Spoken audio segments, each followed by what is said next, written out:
If you operate an aircraft in the winter months, there's the possibility of having to taxi, take off, or land on a contaminated surface. A surface is considered contaminated whenever standing water, ice, snow, slush, or frost of any form is present. Contaminated surface operation requires additional pilot skill and attention and is not something to take lightly. Being informed and planning ahead is the first step to staying safe in aviation. Be careful to choose the type of airport you wish to operate from. An aerodrome that adheres to ICAO standards, actively clears the surfaces of the majority of contamination, and provides a CRFI or Canadian Runway Friction Index may be your best option. The CRFI found in the Aerodromes NOTAM along with the crosswind component chart found in your CFS can be a valuable resource in your decision-making process. The proper use of this information will give you a good idea of how controllable the aircraft will be during the takeoff run or landing roll. If operating out of an uncontrolled aerodrome, you're more or less on your own. If at all possible, you should walk the taxiways and runways prior to departure. This will give you an idea of what type of surface contamination there is, as well as the depth of any snow. For the arrival aerodrome, call the aerodrome operator prior to departure to get a runway advisory. Although a useful aid to your decision-making, remember that this is an advisory only, and you, as pilot in command, still make the ultimate decision to land or not. And remember to check for PIREPs, as they can be a great tool in your decision-making process. Engine run-ups can pose a particular challenge if the surface conditions are slippery. If the wheels are on ice or packed snow, as power is increased to perform the run-up, the aircraft can begin to creep forward, potentially into another aircraft or obstacle.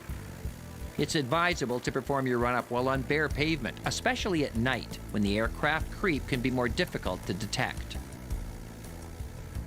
When taxiing on a contaminated surface, take your time. If the wind is strong, your aircraft may want to weathercock into the wind.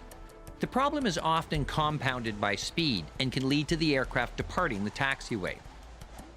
Remember to always use proper aileron and elevator control inputs as outlined in your aircraft flight manual or POH. These control inputs will aid in the ground control ability of your aircraft even at lower speeds. Snowbanks can pose additional hazards for pilots of high-wing and low-wing aircraft alike. Don't forget that the wings stick out a significant distance from where you are, so keep your head moving and be aware of the position of your aircraft in relation to the sides of the taxiway and runway. Snow may seem soft, but it can cause considerable damage to an aircraft in motion. Remember, never ride the brakes while taxiing, especially in cold weather. Any snow or slush caught on the braking system will melt from the heat generated by brake usage. It can then refreeze once the aircraft is airborne, causing the wheels to become stuck in place. The unsuspecting pilot is now in a situation of having little or no control of the aircraft during the landing roll. Be particularly careful when arriving at an unfamiliar aerodrome. In some cases, the snow is removed from the runway and piled up just to the side of the runway surface. This usually isn't a problem if you land on the center line. However, if you choose to land to the side of the center line for operational reasons, or if you drift right or left, the snowbanks can present a considerable hazard. Finally, be aware of snow removal vehicles. If you want to depart, it's best to wait until they finish clearing the snow. It'll probably make it easier for you anyway.